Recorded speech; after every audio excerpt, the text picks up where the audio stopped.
Cinemajaw is sponsored by Overcast, an independent podcast app that embraces the open world of podcasting instead of locking it down. No exclusives, no premium content, no paywalls. Just a great podcast app for everyone. Get it for free in the App Store. And we thank them for their support.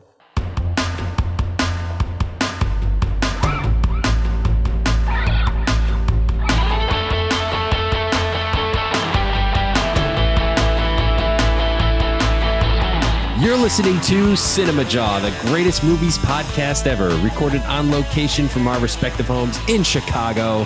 My name is Matt K, and with me is Rye the Movie Guy, and sitting alongside us is Fill Me In Phil. Hello, how we doing tonight, guys?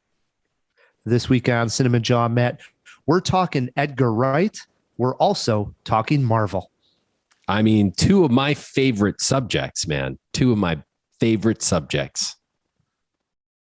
They each have movies coming out. We have seen these movies, and we are going to be discussing said movies, Matt. So this is going to be a fun episode of Cinemajaw, as they all are. As they all are. But if they could all be Marvel and Edgar Wright, I would not be sad. You are a Marvel fan and a huge Edgar Wright fan. So, yeah. I mean, really, Ryan, I think, who isn't? I think most people listening to this podcast probably are both. Yeah, it's tough to be one against Edgar Wright and Marvel. So you got to be into one of them. I agree. Yeah, for sure. You at least got to be into one of them. We also got some good discussion points that we're going to touch on as far as mirrors. Did you like this question I threw to you? I do. I like that. We've talked about mirrors recently with the new Candyman movie, how creepy they are. And then I think we touched on it in some of our horror episodes as well. Mirrors are interesting in movies. They really are. So this is going to be a fun show. We have a lot going on here. Don't we, Phil? Yeah, it is officially November. We only have 2 monthly themes left. And after today, we're only going to have one because we are starting off with a brand new November monthly theme. Boy, I like that enthusiasm, Phil. And we have... I like the monthly themes. Dude, apparently. We got dual reviews for you, Jawheads. As Ryan mentioned, we are reviewing The Last Night in Soho, the new film from Edgar Wright, as well as the MCU's latest entry, The Eternals. Yeah, well, you're putting a "the" in front of both those titles, and actually there's no "the" in either. It's Last Night in Soho and Eternals. So drop the "the." Bro, you just got actually. Wow. Hey, man, it's like the Ramones. Are they the Ramones or just Ramones? Because on the record, it just says Ramones, but people call them the Ramones, you know? Well, the Matt K gets a lot of things wrong, and the Matt K got this one wrong. You can kiss the ass. I do want to stress it is spoiler-free Last Night of Soho review and Eternals because we don't want to spoil anything for those who are listening. No, we're always spoiler free here on Cinemajaw. Every once in a while, we'll throw some stuff in the spoiler lounge at the end of the show. So don't worry. No guests this week. So we are finally going to get to some feedback, and we will also talk some Hollywood headlines. Phil mentioned we have a new theme, and it is exciting here, Matt. This actor, I think we all are fans of Matt. Yes. Phil, oh, yes, for sure. Everybody's nodding. Yeah, absolutely. Has a very big movie coming out this month. It is entitled King Richard. Stoked. November. Here on Cinemajaw, we are celebrating the great Will Smith. Yeah. I got in Miami or Wild Wild West. Please, all of its classics. Both of those, if you will. When I roll into Miami, when I stroll into South Beach, bringing the heat. When I bounce into Miami, Miami. I got a Will Smith joke for you guys. I heard it recently. It's like a dad joke, okay? How do you find Will Smith in the snow? I don't know. You look for the Fresh Prince. Dad jokes. What can I say? Yeah, I love it. All right. In honor of Will Smith and no guests this week, we are going to play Stump the Kubinski, Will Smith themed. Okay. Will Smith movies. Pretty good with Stump the Kubinski on that? Yeah, actually, I feel really optimistic about this topic. And sometimes I say that, but I don't really mean it. I know my Will Smith, so we'll see. He doesn't seem like the kind of guy who's particularly low profile. You know what I mean? Right. I don't think there's any Will Smith sleepers that are going to swoop up from underneath you this night. Exactly. He's not like doing any like indie films that are way under the radar, There is clearly a lot to be excited about on this podcast, but if it wasn't enough, we actually snuck Phil into Eternal screening. So you'll hear Phil's take on it also. This is fantastic. I love a Phil hot take. Those are the best. Oh, I got some. Don't worry. There's plenty. Here we go. Let's get this show rolling with a Will Smith fact. Yeah, we're going to start it off.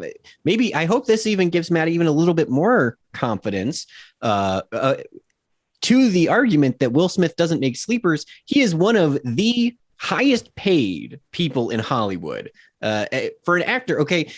Okay, let me start by saying this. He reportedly earned $20 million for the first 2 Bad Boy flicks, and he's also expected to make an astounding $35 million for Bright 2, which I'm not even surprised because people were kind of low on Bright 1 that they were willing to pay that much because they're just like, Will's the man. And even like, to that effect too, Bright 1, I wouldn't call a sleeper, and that was probably one of his least successful movies. His average salary per movie stands roughly at $15 million, depending on the budget of the film, of course. But no matter what we do, no matter how we look at it, there's no way that we're going to get around that this guy makes very big money. And if you ever need a loan or help buying Christmas gifts, whatever, I think we know who to go to. I mean, he's the man, right? I mean, they call him Mr. Box Office for a reason. The thing about Bright, though, I want to correct you somewhat, Phil. It was polarizing. People either loved it or hated it, but it did find a market, and it was certainly talked about, right? I mean, it was again not a low profile movie by any stretch. Well, it was a Netflix movie, and I think when you're a big star like Will Smith, again, not to slam the service, but it still has that connotation of it's just a Netflix movie, and it was a sort of a shocker. Yeah, it was sort of a shocker that Will Smith was making, a direct to Netflix movie. That's changing, definitely still changing. But at the time, I remember being a little sort of stupefied, thinking, "What the hell is he doing this? He's Mr. Box Office, like you said." But I saw Bright, and I didn't love it or hate it. I was actually in the middle. I thought it was okay. No need for Bright 2, I'll tell you that, though. It was a pretty good remake of that movie with James Caan where he's the cop. You remember? You don't know what I'm talking about, Ryan? Really? Phil? No? No. All right, throw this in the fish tank. James Caan plays a cop in basically Bright, but instead of like fantasy creatures like elves and stuff and orcs, it's they're aliens, but the plot is the same. It's basically the same kind of take on racism and stuff. So there you go. Look it up. I think, did you talk about, I'm going to actually throw something else in here. I think you might have the night you reviewed Bright, because this sounds familiar. Wow. Throw that in the fish tank. I'll think I give that a listen. Mentioned this movie on Cinemajaw before. I can't even remember the name of it, but they did even spin off a TV show from this movie. It's bugging me. I can't remember the name, but we'll find out in the break. Wow, that's exciting, Matt. How about that, right? I know how to set them up, Ryan.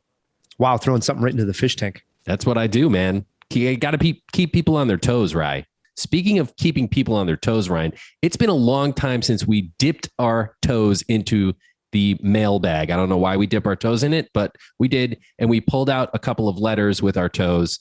And Phil, why don't you do the honors and read them to us? Yeah, we got this one from Patty3 in Florida.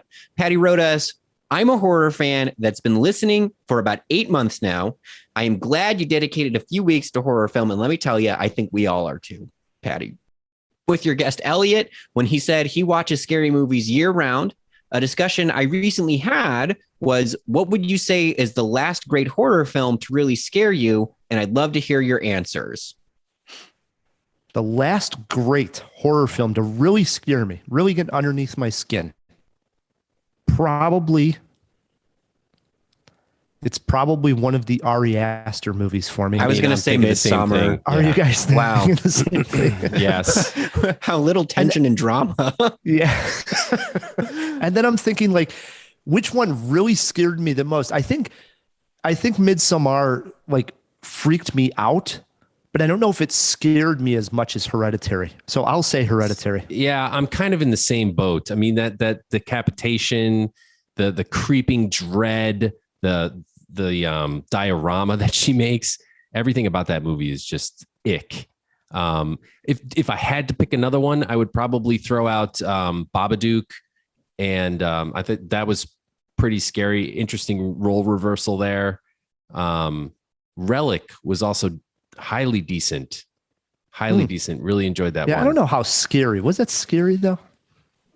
I think it's scary in a different way because it makes you think about the fragility of the human mind and dementia and aging and that sort of thing. So, which scares the hell out of me. It's not a horror movie where monsters going to get you, but I mean, age kind of gets us all. So yes, I thought it was scary. I might put the first Quiet Place, which I liked more than the second one. There is some really good scenes in that too. Yep, definitely tense scenes. A lot of the A24 stuff, The Witch, that kind of thing. I don't know. It's not terribly recent, but it was pretty scary. Yeah, there's some good ones there. I could talk horror all day, Patty. Thank you very much for writing in. I know it's a shame we had Alex on, or I'm sorry, we had Elliot on last week because it seems Patty and Elliot are soul siblings. They share they're cut from the same cloth, and we could have had this conversation keep going. Our next one is from a longtime jawhead. We've heard from him before, Alex Tahersky. This one was on Twitter. Alex writes us, while listening to the debate about whether movie musicals exist that are better than their stage versions, 3 immediately jumped into my mind. Little Shop of Horrors. I was about to guess, but go on. Hedwig and the Angry Inch, and of course, West Side Story. I'd throw in Grease. I mean, I'm a huge fan of the movie Grease. Grease is I think very, you said very that different. when we were having that discussion. I think you said Grease, and that was one that we all sort of agreed on. Okay. I think the cool thing with West Side Story, I might have said this when we were talking about it too. This episode was when we were discussing Dear Evan Hansen. West Side Story, I think, falls into a camp where like they were shooting film, like musicals like this, like they were on stage almost, right? Like Hollywood was a lot more on set than on site. And I will get West Side Story is pretty rad. There's a few others. I mean, there's no reason to be a hater. There's something magical about being in the audience and seeing a live production that cannot be reproduced on the screen. It's never going to happen. But movies can also do things that stage productions can't do. So they're two different mediums, and it's fine if you like both for different reasons. One doesn't have to be better than the other. They both exist in their own world. Agreed. I think you said that during the damn discussion we had at the time of. Well, at Dear least Evan I'm Hansen. consistent, Brian. All right. Hey, one Hollywood headline I wanted to run by you guys too. It was announced actually today, just a few hours before we're recording, that finally Warner Brothers officially greenlit Dune 2. Going into this big, massive production, they were not ready to say, yes, we are going to make sequels to Dune. How do you feel about this, Matt? Is Dune 2 the subtitle? Duh. I mean,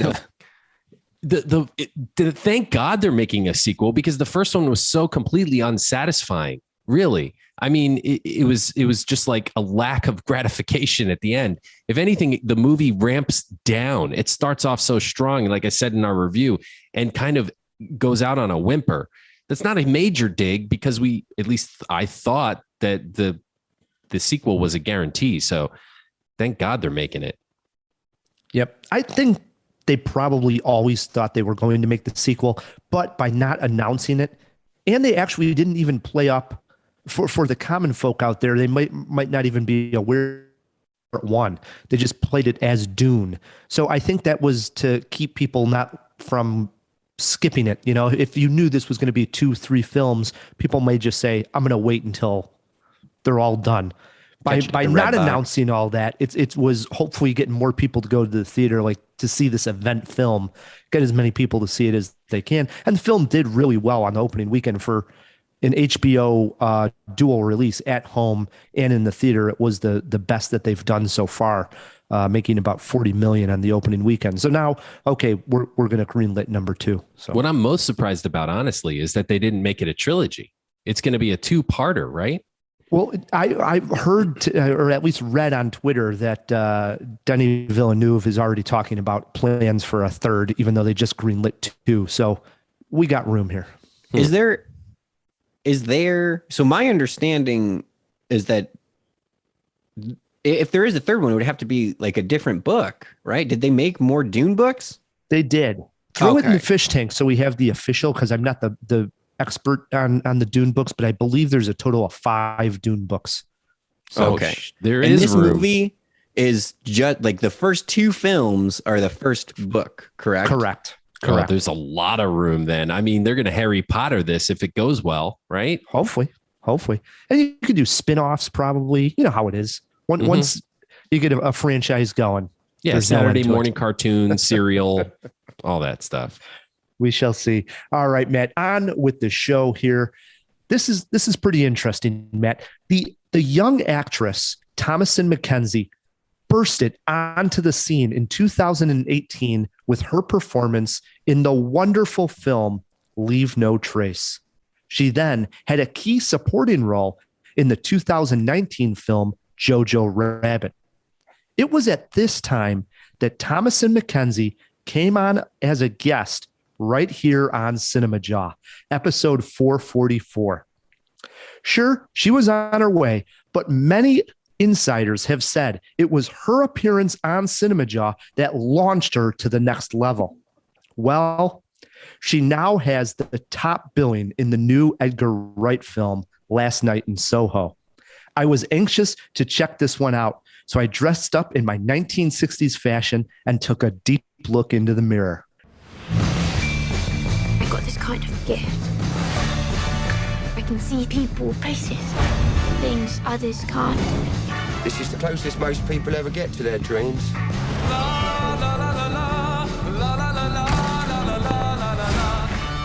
They're not just dreams. Jack, I don't want to do this. You think you can just walk away? They really happened. What did you see?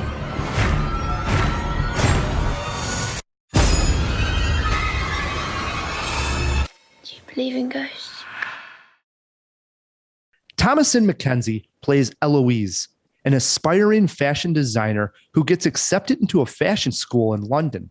While studying there, something strange happens. She is able to transport back to the 1960s London as a nightclub singer named Sandy, played by Anya Taylor-Joy. Now, when I say transport, I don't mean physically, like Michael J. Fox in Back to the Future. Edgar Wright shows us her transported by way of reflections in mirrors and waking up from dreams. In fact, I don't want to go too deep into it because some of the fun is seeing how they are able to pull it off and try to understand exactly what it means. Once in the 1960s, Eloise sees that the lifestyle she thought was so glamorous is anything but. In fact, Eloise finds herself trying to solve a hideous crime. The story, which is already moving at a good clip, ramps up to a frantic pace as the mystery unfolds. If I was working at a video store when this title came out, I would put it in the trippy thriller action section. I'm not so sure the payoff works that well, but the ride to get there was a total blast. Edgar Wright, who showed us how well he can work music into a narrative with Baby Driver, delivers an amazing soundtrack here. I actually want to rewatch the film with a stopwatch and see how much of the film has music playing over it. It might be as high as 80%. And that's not a complaint. I totally dug it. Or should I say, I found it groovy. The fashion of the 1960s is on full display and is another highlight on screen. Thomasin McKenzie grabs hold of the spotlight and commands your attention. She is ready for the big time. Anya Taylor-Joy dazzles on screen as well. Plus, we have two great supporting roles here from Matt Smith and Terrence Stamp. The film was shot on location in the bustling neighborhood of Soho. Just seeing this on screen was a joy. Most films that deal with two different realities wait till like the last 20 minutes for things to get a little bit crazy. Last Night in Soho kicks it off about 20 minutes into the movie and never lets off the gas. This was a fun, wild ride, something completely different from Edgar Wright, and something I had a total blast with. Wow. Edgar Wright is sort of a master of pacing, isn't he? He really can get a movie going quickly and sustain that energy for a full, hour and 25, hour and two hour long runtime, like Baby Driver or Shaun of the Dead. His stuff just goes. It sure can. He does it again here because I almost felt a little exhausted after the movie. Like it was nice. So high tempo for so long, that vibe where you're just sort of sitting up in your seat for the entire movie. And you get done with it. You're like, whoa, that was something, wipe your brow. That's awesome. Let me ask you a little bit about the mystery. So is this the kind of mystery movie that the audience can follow along and try to solve as they go? Or is it really not so much a procedural in that way?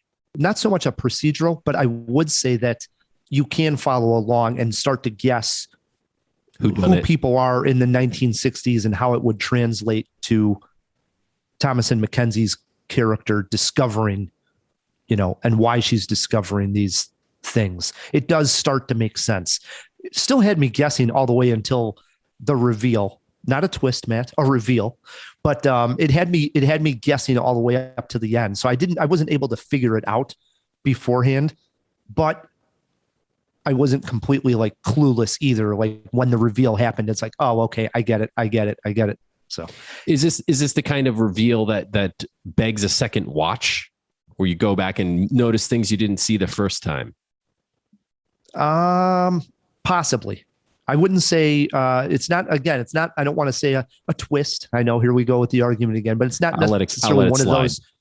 Yeah, it's not one of those where the reveal changes everything and you want to see it a second time, a la The Sixth Sense. However, knowing exactly what the reveal is, I think would make it interesting watching it a second time. And I just want to see it a second time for the filmmaking tactics that Edgar Wright is able to pull off. Yeah, it's cool that he's switching genres like this. Was there a jaw-dropping moment for you? Yeah, absolutely. Speaking of those filmmaking tactics, I think it's probably on full display when Thomasin McKenzie's character, Eloise, starts to see Sandy in the reflections of mirrors.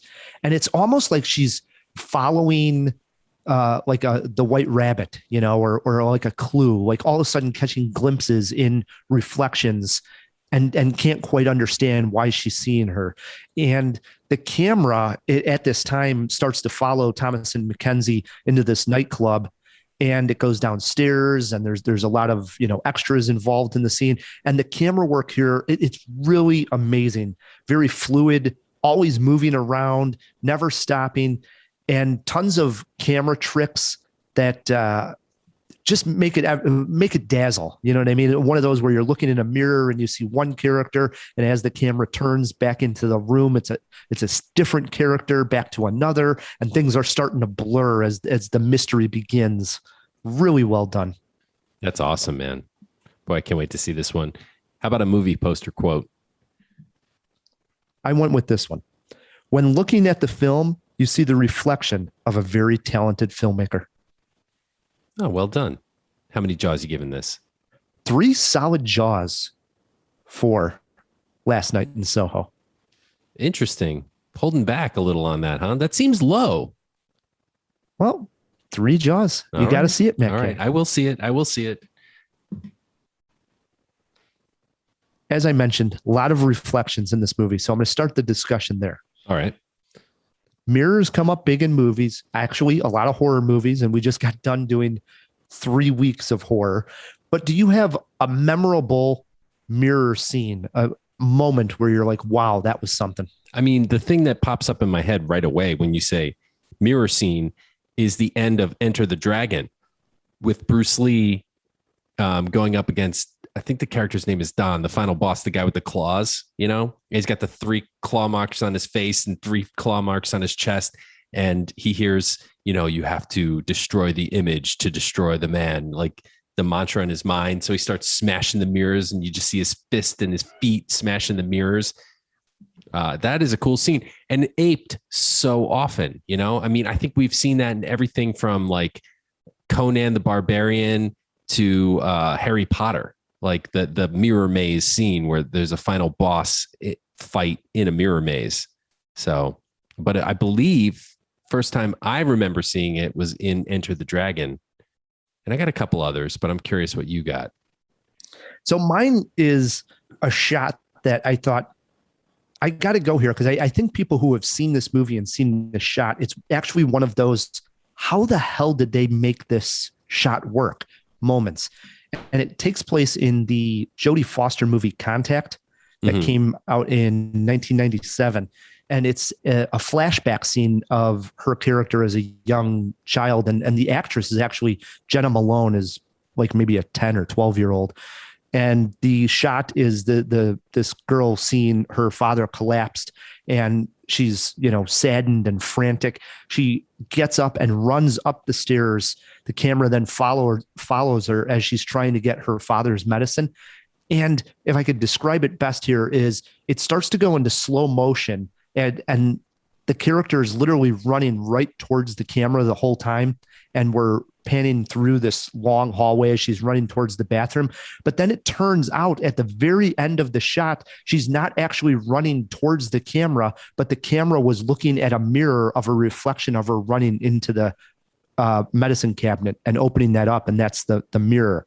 So it almost is, you know, it looks like it's running right into the camera. And then when she reaches there and opens it up, you actually realize you were looking at a reflection the whole time. And it's really key because after she grabs the medicine and then goes to run back towards her father, the medicine reflects, the mirror closes and not quite all the way. And you see a picture of her and her father in the background in the bathroom. And that sort of just, you know, symbolizes how close they were. And, you know, of course, her father dies at this point. And it's seriously an amazing scene. Well, it's right in the beginning of the movie. It's not key, but I know. Just kidding. Amazing trickery there by Robert Zemeckis and his crew, because it's a wild scene. I love that moment.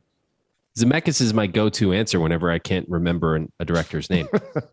A couple honorables. You know, I wasn't necessarily thinking about one of those trick shots using a camera. Those are amazing. And, you know, hats off to your pick.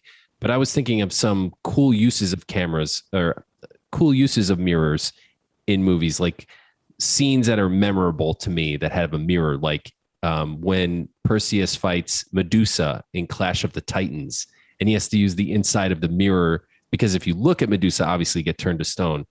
And then another huge mirror from movies that creeped me out to no end when I was a small child is the magic mirror, Mirror, Mirror on the Wall from Snow White. Great animation. Just so cool, that face in the mirror. So those are a few. Yep. Honorable mention for me also was Black Swan, which has a lot of reflections going on throughout the entire movie.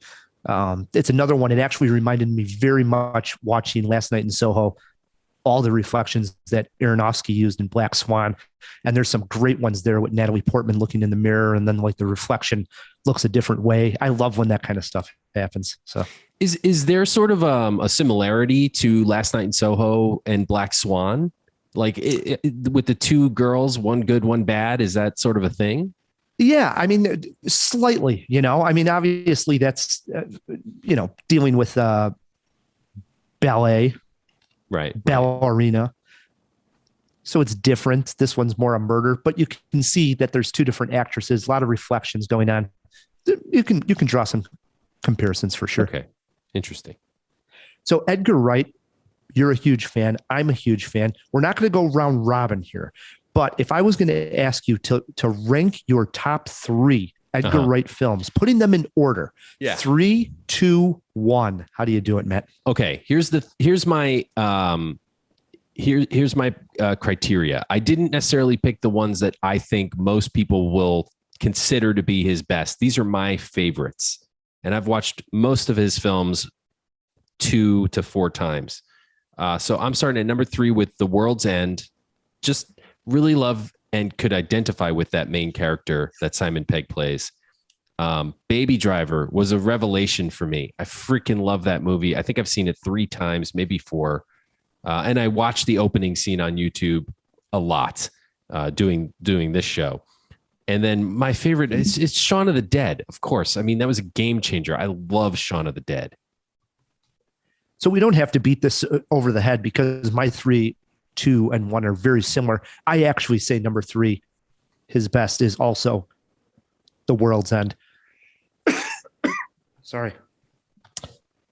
The World's End, 2013. Such a strange story too, about like guys going on a pub crawl, and then there's this alien invasion with androids and blue ink. I mean, it's wacky.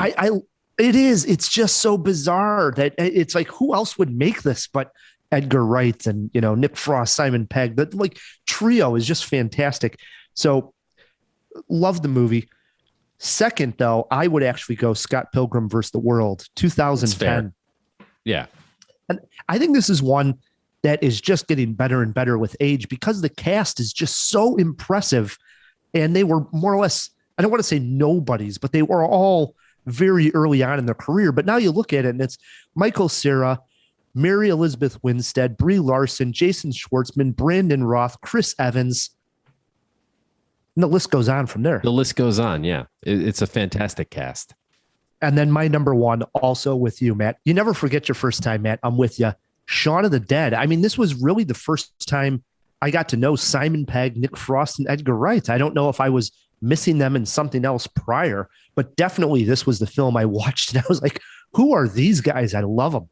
That was certainly their introduction to me as well. And I think most American audiences, they had done a lot of stuff prior in over the pond, as it were.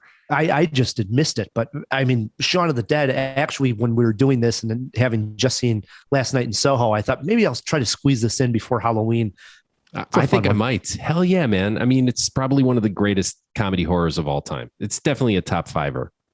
So I like that you say comedy horrors because prior to Last Night in Soho, Edgar Wright had really concentrated heavily on comedy. I mean, that's what he was known for. And then he makes this change into, it's not straight up horror, but it's definitely leans into horror. It's got a couple of good jump scares and definitely a mystery thriller.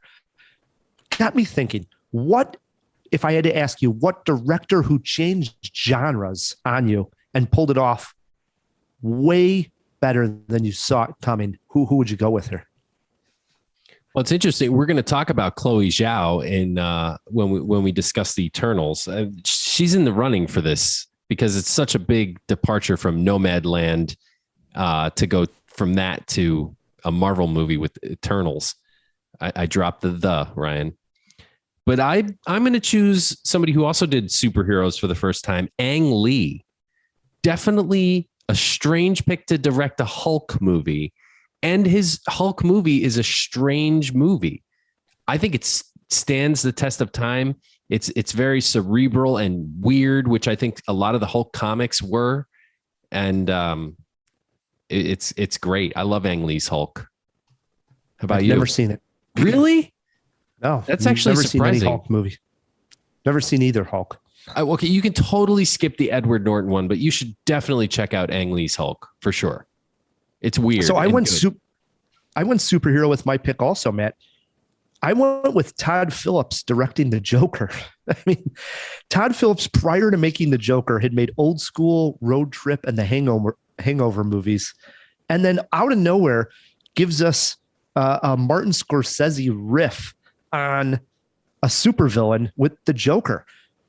I loved it. And I remember thinking it was such a weird choice for Todd Phillips to be making a Joker film. But now that you see it, it's like, yeah, hell yeah, he pulled it off and pulled it off beautifully.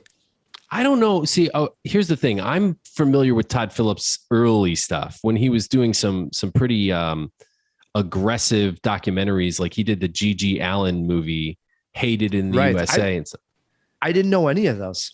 Yeah. So actually, I didn't think he was an odd pick to do Joker. It is a genre switch from the stuff he had done prior, and certainly the stuff he got well known for. But he was into those types of characters or subjects earlier in his career. Other ones that I had thought of were Peter Jackson making Lord of the Rings. Yeah, he had done a lot of horror and gross stuff, splatter movies. Yep. And then my second choice, really, that I was teetering with going for my first choice would have been Adam McKay, who had directed the Anchorman movies, Step Brothers, Talladega Nights. And then in 2015, he gives us The Big Short, which was more of a like kind of prestigious, comedy drama about the collapse of the housing market. And again, you just don't see it coming from what up until then was a screwball comedy director. Yeah. There's a lot of these. See, now that could have been a top 5, right? We should maybe put that one, stick a pin in this and consider it as a top 5 in the future.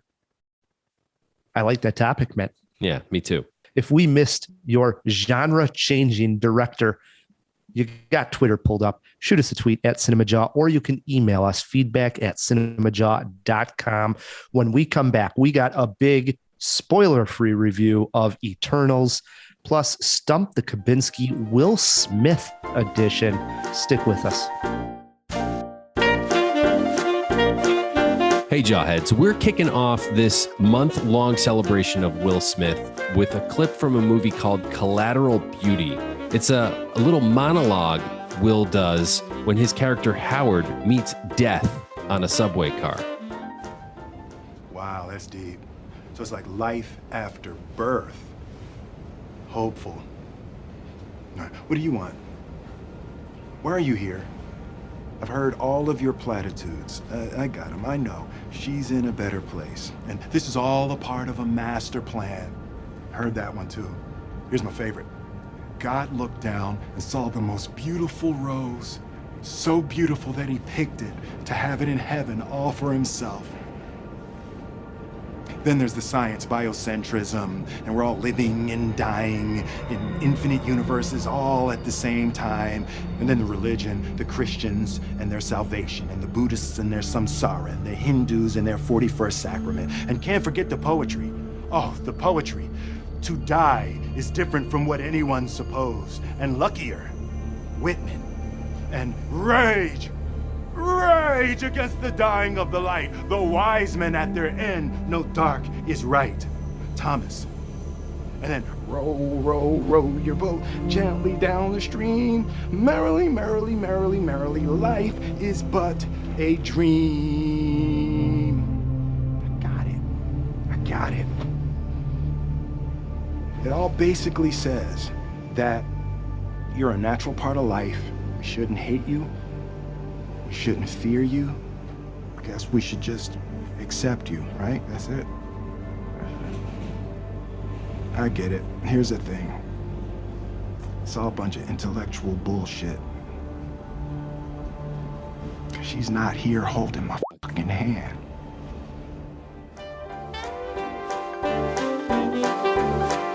Hey Jawheads, Matt K here with a quick message for you. If you're into the show, if you like the show, and you want to help us out, a really quick, easy way to do this for free is grab your phone right now, whatever podcast app you're listening to us on, and leave us some star ratings. This is going to help us out in the long run.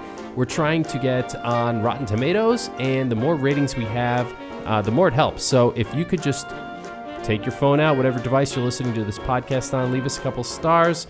It's free. Let us know what you think, and we appreciate you. Thank you so much for listening. Hope you're enjoying this episode of Cinemajaw.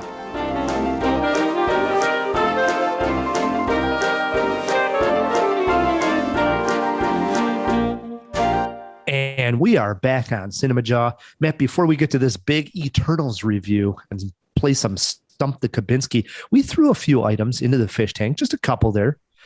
And I know Phil, before he talks Eternals, He wants to come out, let us know what we missed. Let's open up that fish tank. Wait a moment! It's fish! Isn't it? DC! Wake up! Wake up! No, Pat, it's a giant glass bowl. Hey, there's some fish folk. Who's coming with me besides Flipper? Here. That's a Sicilian message. It means Luca Brasi sleeps with the fishes. You're gonna need a bigger boat. Thank you so much for letting me out of the fish tank. I gotta say, you would honest to God think that we left spooky season and jumped right into science fiction season in November between the talk of like time traveling mirrors and Dune and the cop alien film. And I promise we're not intentionally doing that, but there's a lot of science fiction-y stuff in here. Our first one being the James Caan cop film about aliens. That movie that Matt was referring to is called Alien Nation from 1988. Yes. I've heard of it, never seen it. As far as I could tell, regarding the episode where we talked about Bright, I don't think it exists. I can't tell if this is like what's that thing called with the Berenstain Bears? Help me out here, Matt. I know you love this kind of stuff. The Mandela effect. Yes. I can't tell if it's this kind of thing where I just have this pre-implanted of a Bright review. You are from a universe in which we did review Bright, but in this universe, we did not review Bright. Well, that's the crazy. So I was convinced that we talked about this before, and I don't know if it's a case where like, you sometimes like you have a very fuzzy, you think about having a very fuzzy memory that never happened, but then it becomes a memory in your brain or whatever. I don't know if that's because I searched even for our YouTube clips. I looked for our Patreon and I could not find this. Jawheads, if there's some lost media out there, because I'll tell you what's very unlikely. Okay. Knowing me and Matt K, it is very unlikely that we messed up the data entry. So it's absolutely got to be some kind of sci-fi mumbo jumbo. Not that me and Matt K are jackasses. Of course not. Or I'm sticking with my this is a Phil from a different universe theory. Yeah, wouldn't that be crazy? I went to LA, like the one who went to LA, you got a different one who came back. That's why he's more pretentious now. We'll never know. The next one, how many Dune books are there? How many did you say, Ryan? I said there were 5. 5? And you were saying that that's a lot of content that we can fill out, right, Matt? Yeah. Jawheads, I want to make sure you're sitting down. There are 21 published Dune books, with the 22nd being released in the 22nd year of the 2000th millennium. Wow. Okay? Wow.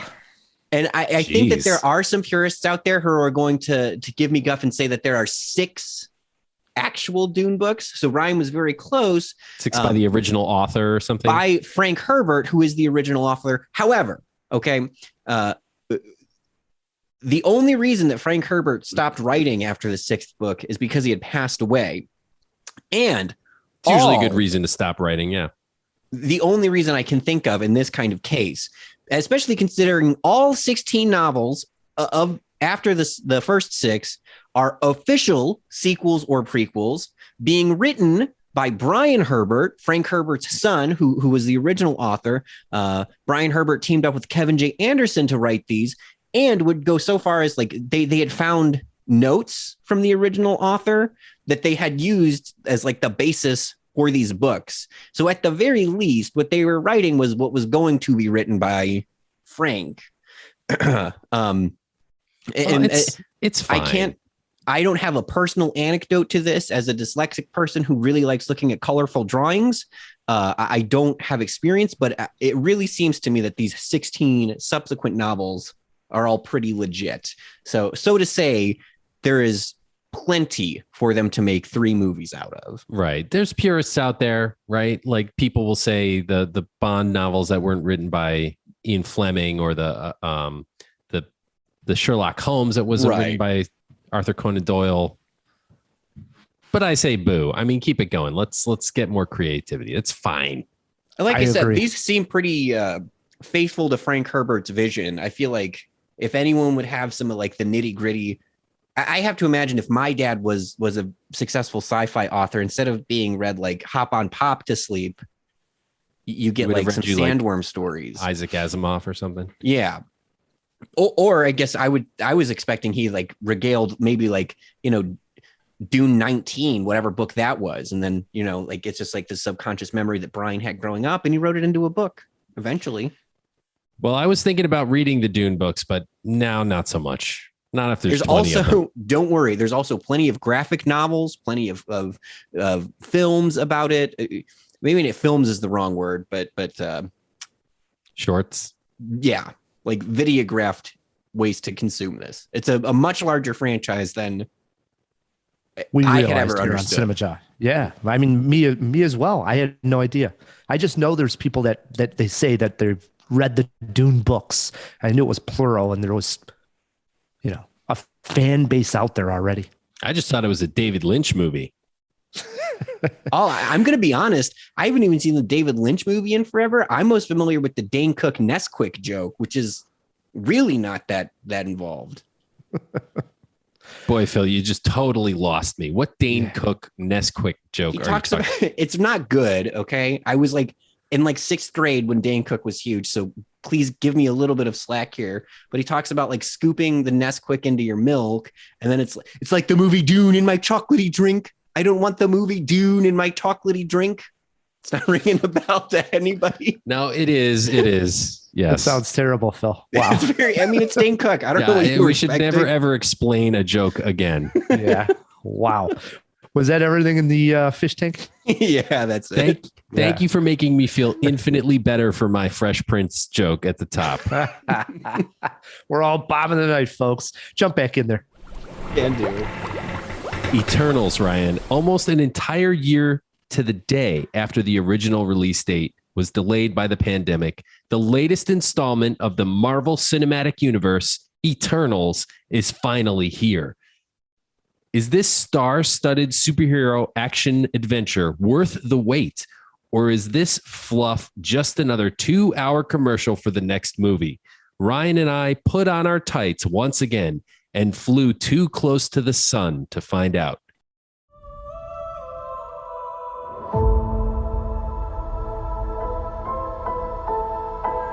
We're Eternals.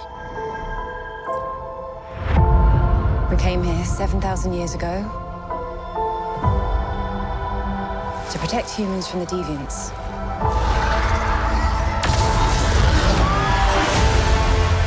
Why didn't you guys help fight Thanos? Or any war, or all the other terrible things throughout history? We were instructed not to interfere in any human conflicts unless deviants are involved. By who?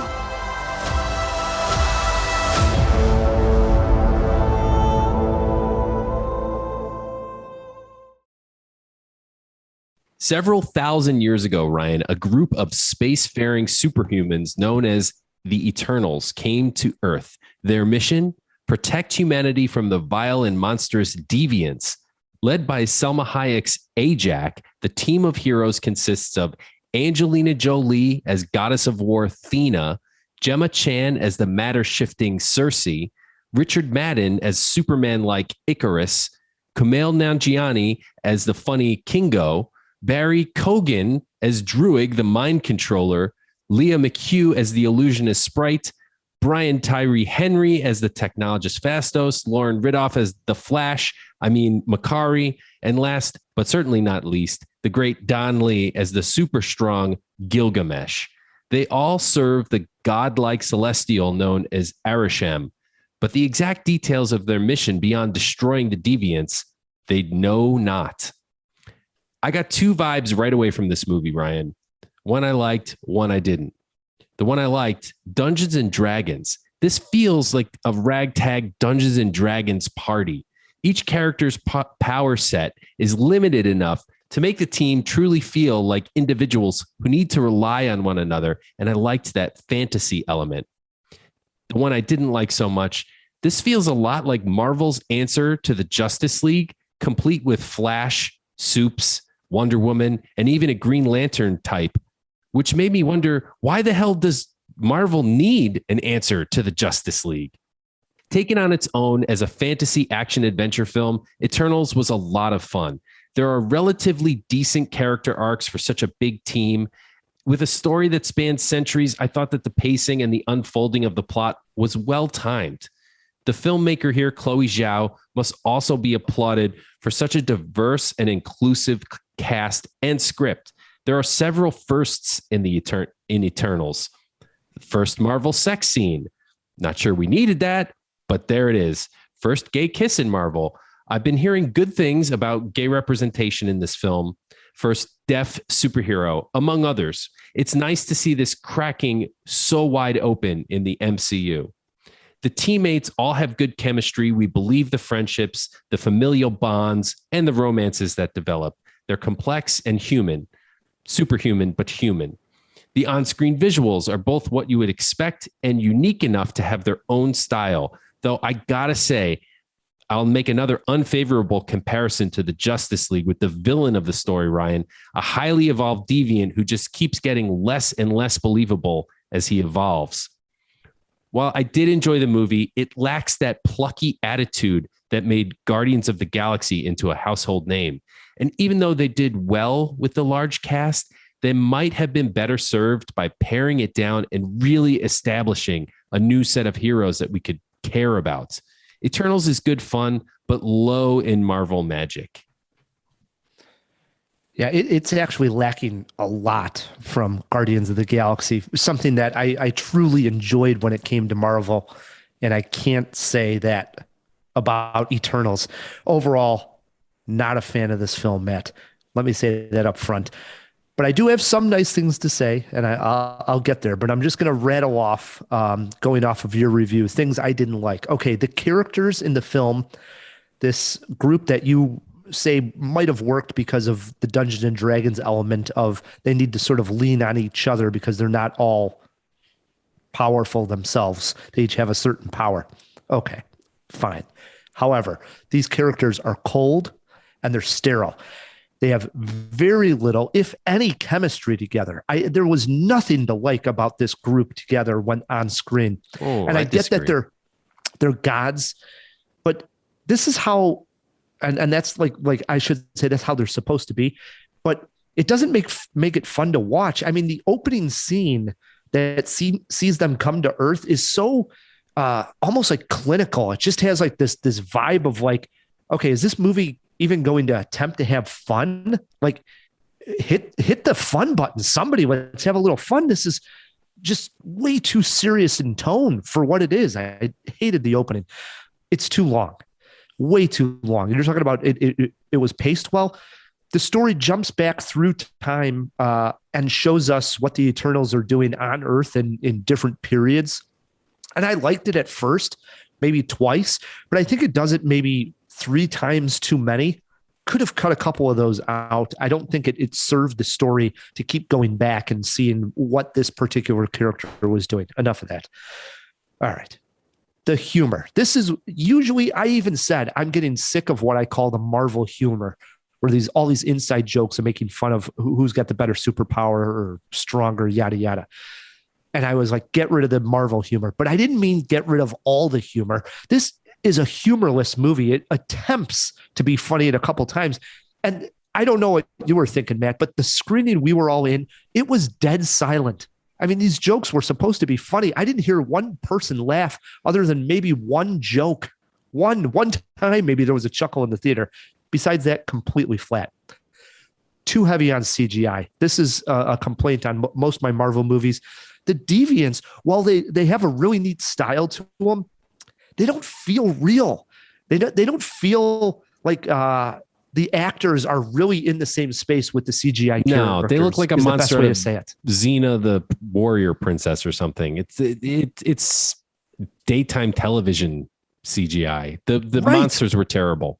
So it takes me completely out of it. Like, I really don't believe that the monster's there with Angelina Jolie. Then the effect is not working, and none of it works for me in that sense. But this gold lace power that they all have, their powers all are sort of shaped in these gold lacy geometric patterns. Beautiful, very well done, unique, stylish, cool. The monsters, it's like they just made them an afterthought. They look seriously like maybe they picked it up off the cutting room floor of Venom or something, you know? Terrible. Yeah, they were sort of Venom-esque. And my last thing I didn't like, I'm going to put a pin there and I'm going to mention it after the thing that I did like. And that's actually the way they were able to conceptualize the ending sequence. Because we're talking about a very large thing here when we're talking about the universe and gods and planets. And that size scale can be sometimes tough to pull off than to give us some drama. And I will say Chloe Zhao pulled it off, I thought, for the most part.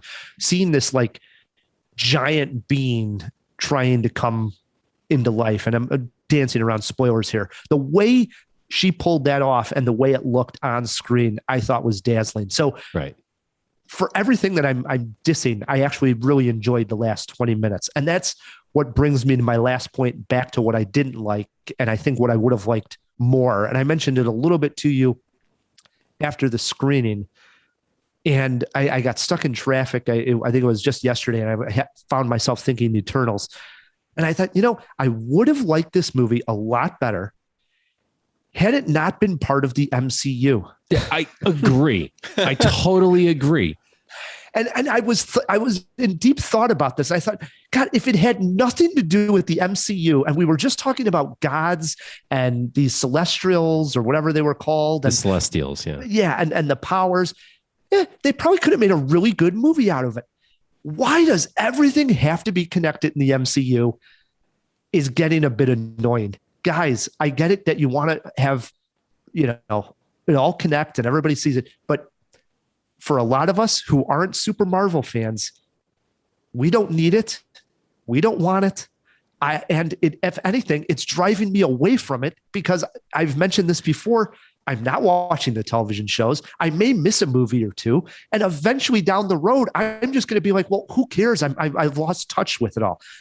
Make this movie completely separate, not part of the MCU. And I think I would have enjoyed it more. That was my last complaint. Okay. Well, first of all, I agree with you, but for the absolute opposite reasons. I think any entry in the MCU should stand up on its own, and the connective tissue should be bonus for the fans. This movie stands up on its own. You can make the criticisms you make, and they're fair and they're fine. I would have had more fun with it if it wasn't a Marvel movie, only because of the standards I hold a Marvel movie to. Like, it's like a Pixar film. Like I hold it to this high standard, and it falls a little short. I agree with you. There's some humor that's lacking. I had a lot of fun with Kumail Nanjiani's character. I thought he was great. He also brings the heart to the film. I disagree with you on the chemistry of the characters. Him in particular kind of cements like some relationships that some of the characters don't see. He adds layers of complexity. He explains to Sprite at one point why the reason he loves movies is because of her illusions that she did when they all lived in Babylon and stuff. Totally cool. I believe these characters all loved each other as a family. Dug it. Wow. I didn't feel that at all. I didn't feel the love tonight. I felt the love. John would say. I felt the love. I didn't at all. Speaking of feeling the love, Phil was sitting right next to me. Didn't hear any giggling out of him this time around. Phil, your take on Eternals. You did not hear any giggling out of me because of how much I hated this. I am on your side, Ryan. I actively disliked everything about this. I think so something that I think is really important that needs to be said, right, is that nobody knows who the Eternals are, right? This is like a Z-level Marvel IP that they dug up. Right. Matt, who's our biggest Marvel guy, was sitting there and he's like, I never heard of it. My friends who are Marvel, my sister who's a Marvel person, we have no idea who these people are. And Marvel knows that, like, that this is not their hot product. This isn't Spider-Man. And for reasons that I will never understand, right? They open this movie with characters you know nothing about, with lore and with powers you know nothing about, with dead ass, no lie, a 3-paragraph text crawl. That is how they explain the backstory, the lore, and people. And that's the thing, right? Like, you can Star 9 Wars is like rings kind were of given cursory. to the men. Sorry, right. If we had some kind of voiceover like that, that would be awesome. And for the record, people knew Lord of the Rings better than they knew the Eternals going in. Oh, and I 100%. think, right, like that's the very first thing you see from this movie. And from that moment on, I was like, all right, I guess this is what it's going to be like. And it's weighty text crawl, right? I'm complaining about like looking up Dune stuff because it's hard for me to, I have a legitimate learning disability. So it is harder for me to like process and relay this information. And it's all incredibly crucial information. It's wild to me that that's how they chose to. I don't know if it was crucial, Phil. That was 100%. They do not explain any of that lore at any other point in time in the movie. And there's just like, there's so many weird choices.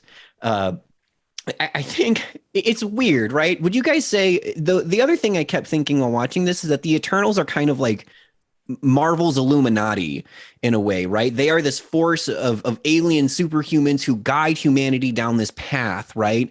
They historically will go through like all these different civilizations and introduce, you know, like how to grow rice or, you know, some big thing, you know, they're like our guardian angels guiding us along the right path. And I think the film positions itself for the first 2/3 as like this really, really smart, really cerebral kind of look into how humanity got to where it is and what made humanity. Did the Eternals make humanity or did humans make humanity? And like I was feeling very like it was trying to check my intelligence, but it's also incredibly stupid, right? Like they open in Mesopotamia after the text crawl.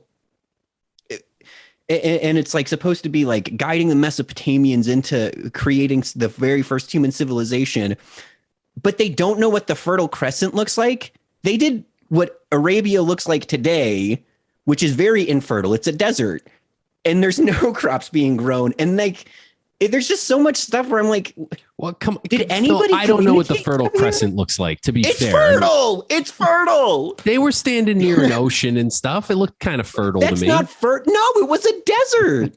I think they literally filmed in I don't know what part of Arabia the Fertile Crescent or specifically resides in and specifically where Mesopotamia was. But I guarantee you. It's at the mouth of the Euphrates and Tigris River, right? Where they meet. That's where Mesopotamia was in Babylon.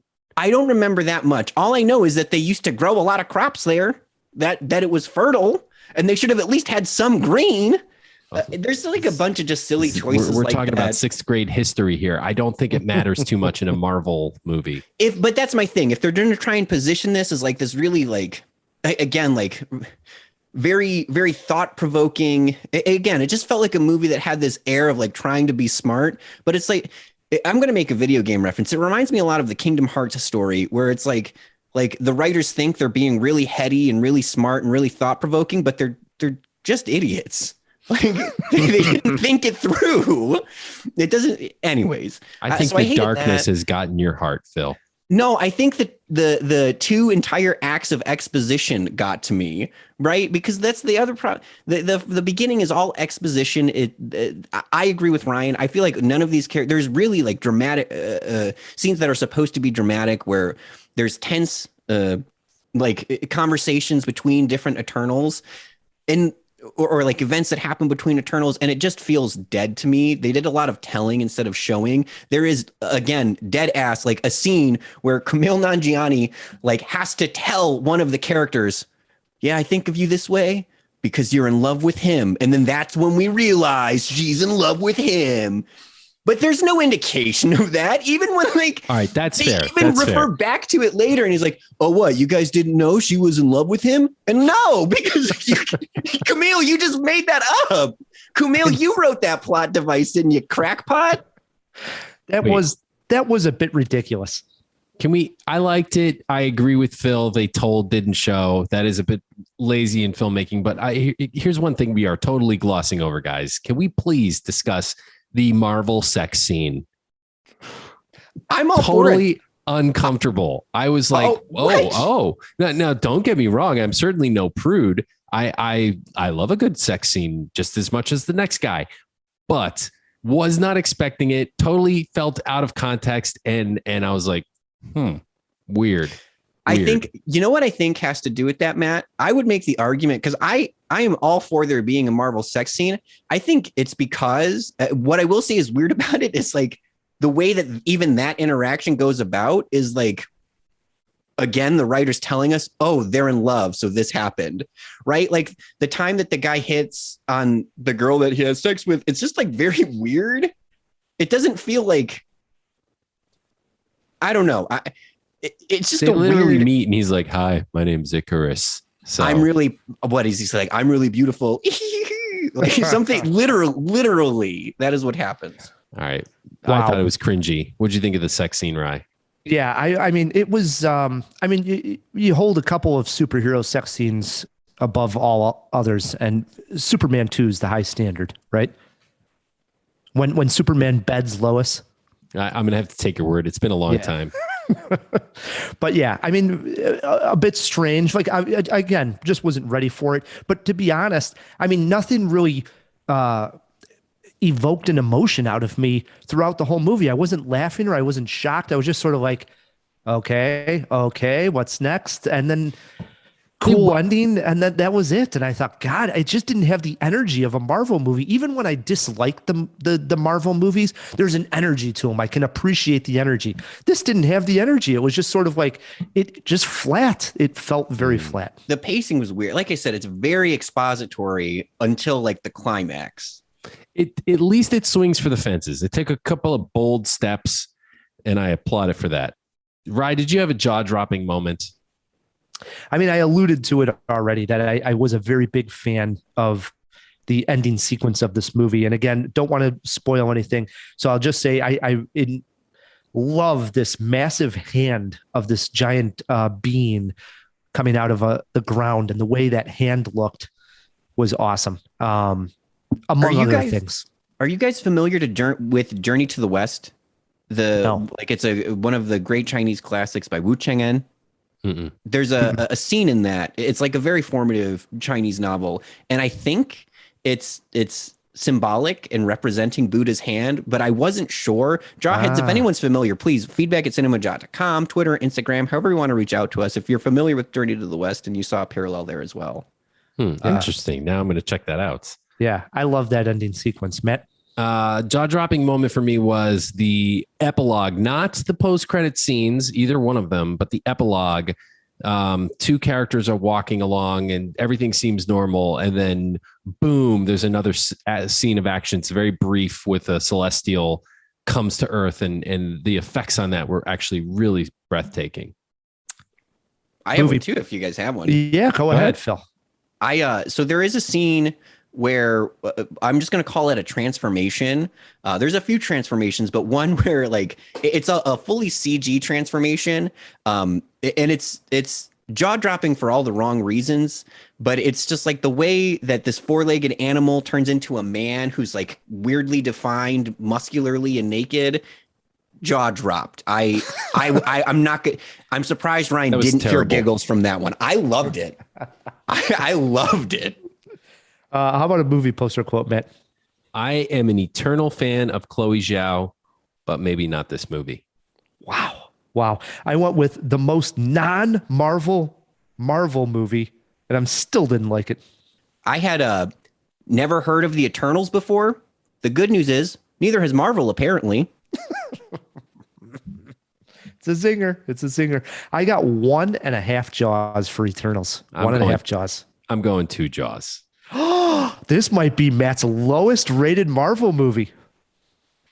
But still a middle of the roader. Again, fun, unplug your brain, fun. Phil, what do you think? How many Jaws? I had 0.5. I couldn't even give it a full one. Wow. That's low, man. It bothered me so much. That's why Phil can't rate these movies. Half jaw. Come on. Yeah. If it could go lower, I think I might have. It's funny because I like watching the Rotten Tomatoes meter there as the reviews keep pouring in, and it's just sliding down. I guess they've never had one come out and be actually rotten through all this MCU. This one is sitting at 6. That's what I was thinking. This one is sitting at 61% currently. Still a lot of reviews to come in. And of course, 60% is the line, and it just keeps going down. So I do think this one will probably end up somewhere in the 50 range and be a rotten. We'll see. All right. Well, hey, speaking of what we think about Eternals in terms of rank, where do you guys think this one lines up in the pantheon of Marvel films? Is it top, middle, or lower tier Marvel? I think it's clear what me and Phil both agree on. It's low tier. This is the bottom tier of Marvel. It didn't have to be, but it is. I'm sorry. I put it firmly below Thor 2. Wow. Okay, Phil, I think you're being too harsh on this movie. It is not. No. There was like the transformation scene, and then there is a flight sequence into outer space that I also had a lot of fun with. Neither of those are the only times I had fun, and I was not supposed to have fun at any moment in them. To be fair, when the film ended, did I not turn to you, Phil, and say, "Worst Marvel movie ever?" ? There was a very surreal moment when Ryan and I were walking out of the theater, and Matt turns to, and we were in agreement. We were like, man, that was a hunk of junk. That was awful. And Matt's like, that wasn't half bad. That's bad for you. Hey, man, I have fun at movies, sometimes even at bad movies. That's the thing. I would put this at, you know what I have written down as top of the bottom? I'm reconsidering that after talking to you guys. Maybe it's just the middle of the bottom. It's definitely in the bottom tier. I think we're all in agreement. Certainly better than Thor 2, probably better than Iron Man 2, but not by much. Wow. So there you go.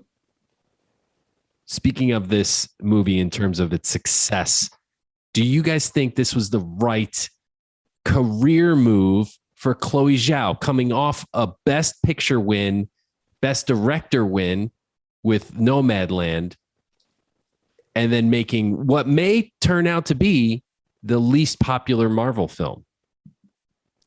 I go yes and no, right? Do tell.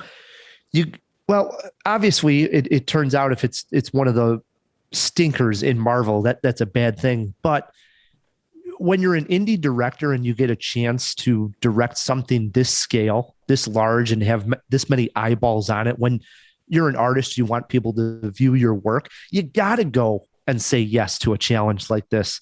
And I don't actually think she did a poor job. I wouldn't say this is the reason why this movie failed is because of Chloe Zhao. That's not where I would go with it. I think there's several reasons why the film doesn't work. Phil named a bunch. We don't know the characters, how the chemistry didn't work. There's multiple reasons. So I'm not putting the blame on her. So yes and no. I'm putting the blame on her. She's the filmmaker. She's the director. The buck she wrote it too. Her. Yeah. She has writing credits. She's got a big hand in this. So if the characters don't work, I loved Nomadland. You know how much that movie meant to me. And I am a Chloe Zhao fan. She didn't make a good movie here. Again, had fun with it. Action, adventure, fantasy, unplug your brain, good time. Is it a good movie? No, I expected more from her. So hindsight's 2020, but I don't know if this was the right move. I think you're right, Ryan. You got to grab the ring when it comes around, but she bobbled it.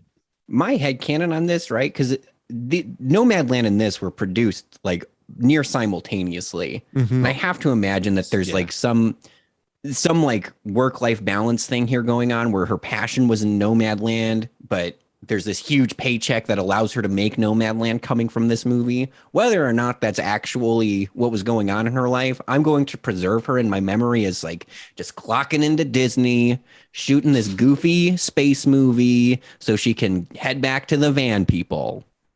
Maybe. Too soon in her career to grab a paycheck, though, my opinion. All right. Last question on this Eternals movie. We're running long on it here. Did it get you excited, at least get you excited for what's coming up next in the Marvel Cinematic Universe? I've already answered this by saying that I hate that it's all connected. I think if anything, it the exact opposite. I would say no. And if anything, it hurts it. It's like, what? They're just going to keep adding to this stupid MCU. Okay. Well, some of us like the connectivity. Phil, what'd you think? I'm kind of with Ryan, but on the opposite spectrum of it, where I think this is such a cool premise, right? That they just dropped the ball on. And there's a lot of cool stuff. I don't know. I think like from my perspective, the comics, like the best stuff was in outer space and with all this really heady kind of stuff. I'm and a they're street level heading guy. towards that direction with it. But this was just such a bad way to do it, I think. So no, I think that's the most disappointing, is that there's so much potential here that now I'm like, I don't want to see what else they're going to do to these things that I think are cool. Well, we've seen lukewarm to cold franchises get hot. Like, you just have to take one look at Thor and realize they can turn this ship around. It's not too late. Did it get me excited for what's next in the MCU? No, it didn't. It didn't introduce me to characters that I love so much. I can't wait to see what happens next. There was no cliffhanger, really. I mean, I guess they kind of tried to tack one on, but I don't care. So... They tracked two on. There's two post-credit scenes. Not just the post-credit scene, the one that I would call the epilogue that happened right before the post-credit scenes, but the post-credit scenes themselves, major leak. This isn't even a spoiler. Everybody knows that Harry Styles shows up at the end of the movie. Whoop-de-friggin-do. I don't care. I didn't even recognize Harry Styles. I'm not a fan. My son pointed it out to me. Oh, is that Harry Styles? I'm like, oh God, I guess it is. Whatever. Thanos' brother. Cool. The other post-credit scene, even less intriguing. Like, I don't know anybody who knows who that character is. Seriously, I might even not like go to people at Comic-Con and ask them if they know who this character is, and probably most people would say no. So, I looked it up on the train ride home, and I don't even think the Wikipedia article knows who it is. It's the same problem with the Eternals. Yeah, I mean, so you thought the Eternals were obscure? The character they introduced in the post-credit scene, super obscure. So here it stands. We're looking forward to Eternals for a year, and our grades across the board: Phil, half a jaw; Rye the movie guy, 1.5 jaw; Matt K, 2 jaws. Obviously, we were disappointed by Eternals as a team here. When you see it, let us know what you thought. Shoot us a tweet at Cinemajaw or email us feedback@cinemajaw.com. No guest this week, Matt. So it is you against yourself in Stump the Kubinski. That sounds familiar. It's like daily basis over here. In honor of Will Smith month, we are playing Stump the Kubinski, Will Smith style here, Matt. Question number 1 over to you. Remember, Jawheads, to Stump Kubinski, we have to see him get 3 incorrect. That's the number. Matt gets 3 correct, he wins. Here we go. Question 1, Matt. Will Smith made 2 movies with his son Jaden. Name one of them.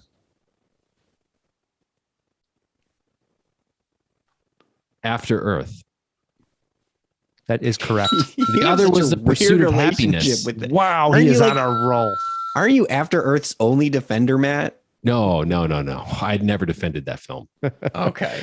Question 2, Matt. Will Smith made 1 movie directed by Ang Lee. Name it. Right now, Matt's thinking, was he in Hulk? I'm guessing it's not that one where he was the matchmaker, Hitch. That was a joke, by the way. Wow. Is it Beautiful Collateral? That is incorrect. We were looking for Hitch. Get out. I'm joking. Really? I'm joking. See, we can all joke on Cinemajaw. That was this episode's jaw-dropping moment. Both me and Matt double taked. If I was drinking, I would have spit. That would have been a spit take, yeah. No, the correct answer was Gemini Man. This is where Will Smith sees his younger self out of a movie. Crapper. All right. Matt has 1 correct through 2 questions. We move on to question 3. Matt, Will Smith made 1 movie with Woody Harrelson. The title has a number in it. Name the movie. Okay. All right. Give me a second here. 1.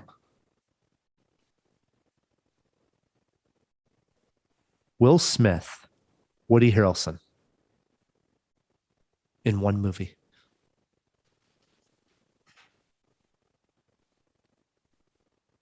I'm trying to think of any Will Smith movie with a number in the title. Wow, that is tricky.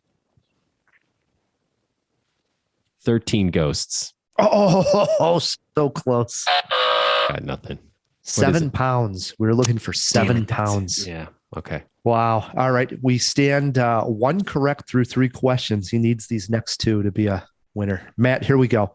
Will Smith has made 7 movies that have one-word titles. Name 3 of them. Ali. 1.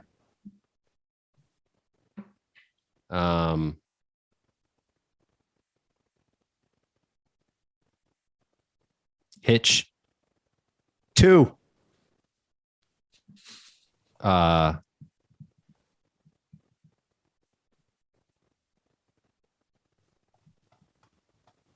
Bright.